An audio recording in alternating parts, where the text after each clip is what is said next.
So meron tayong ito trouble, ito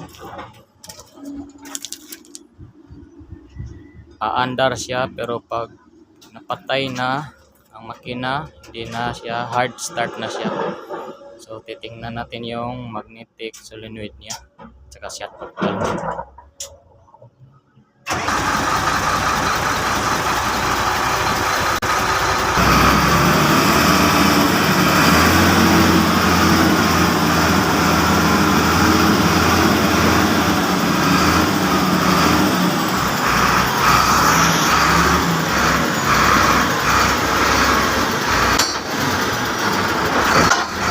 Hop!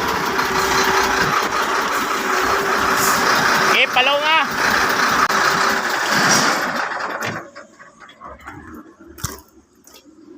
So, punta natin yung shut valve.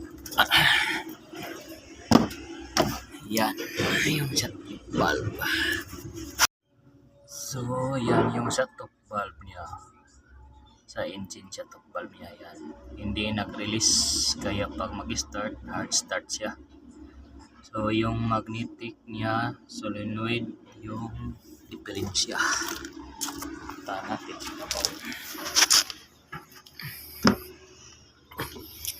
So, dito. Yan. Yan yung magnetic niya. Ito yung magnetic solenoid valve niya sa engine cut shut-off. Yun. So, kaya hindi nag-release yung shut-off valve niya kasi yung magnetic niya hindi na nag-release. Ito, tatanggalin natin to. Palitan natin to. Ito yung sa exhaust sa engine shut-off valve.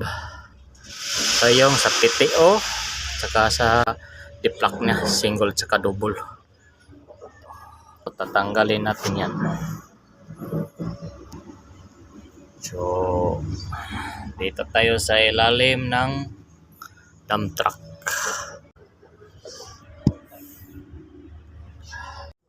So, simulan na natin itong tanggalin. Tanggalin muna natin yung sakit.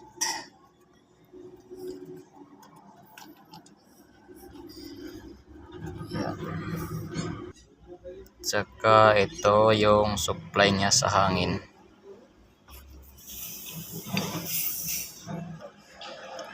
Yan o. Mix it na yung hangin niya.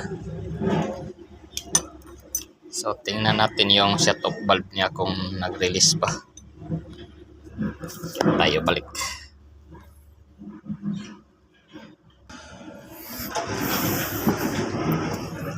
So ayan yung engine niya, shut-off valve, ayan, nag-release na yung shut-off valve niya, nag-release na kasi nabuksan na natin yung supply niya dito galing sa magnetic niya solenoid. So yung magnetic solenoid niya ay sira, papalitan natin. Ito yun, magnetic solenoid niya na bago.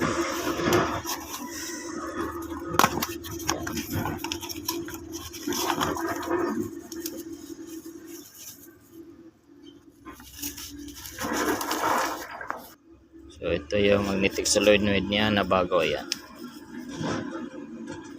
ito ang ipapalit natin doon. So tatanggalin na natin yung magnetic niya.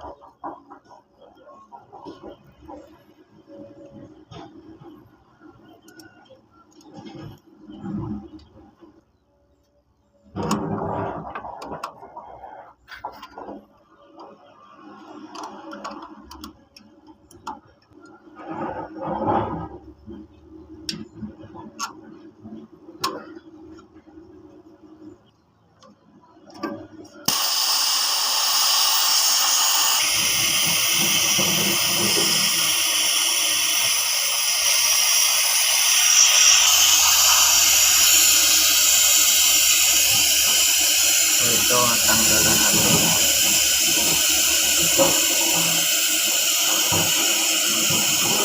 Palitan natin ito.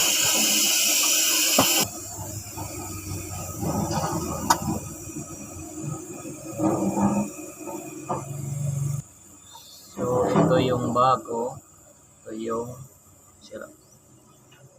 Pero iba yung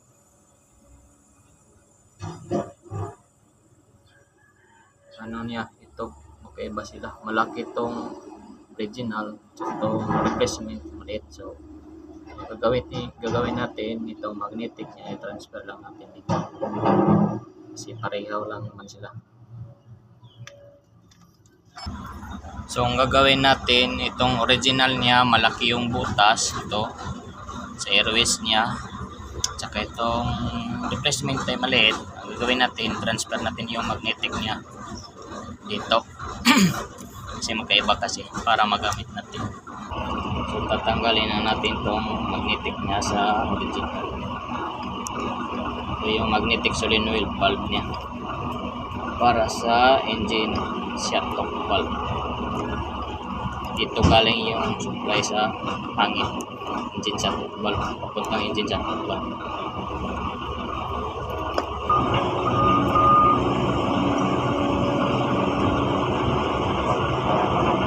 Yan, tanggalan natin yan. So ito na naman yung replacement, tatanggalin natin.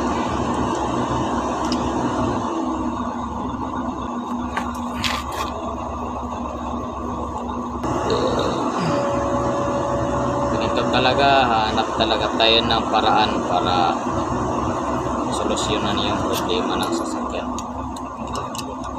Kasi nag-ano tayo ng yung pareha talaga ng original niya, abutin pa tayo ng mga ilang buwan. So ito na lang, DIY na lang tayo. Transfer na lang natin ito.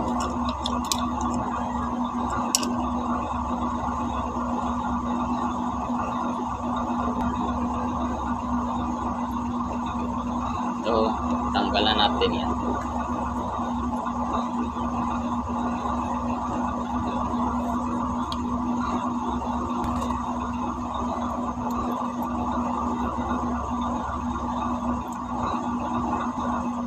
So, itatransfer na natin ito sa kabila.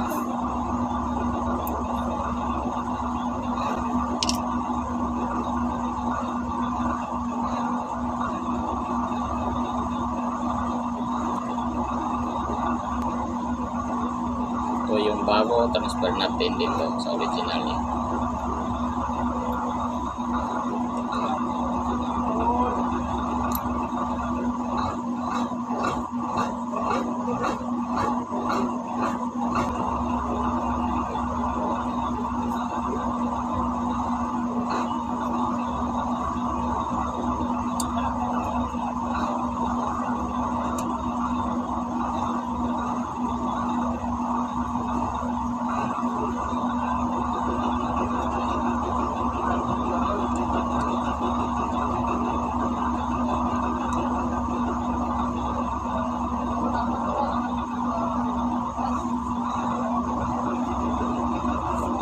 Ayan, na-transfer na po natin.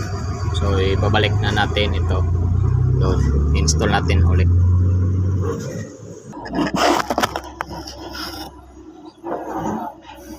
I-install na po natin.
Okay.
Tapos na po.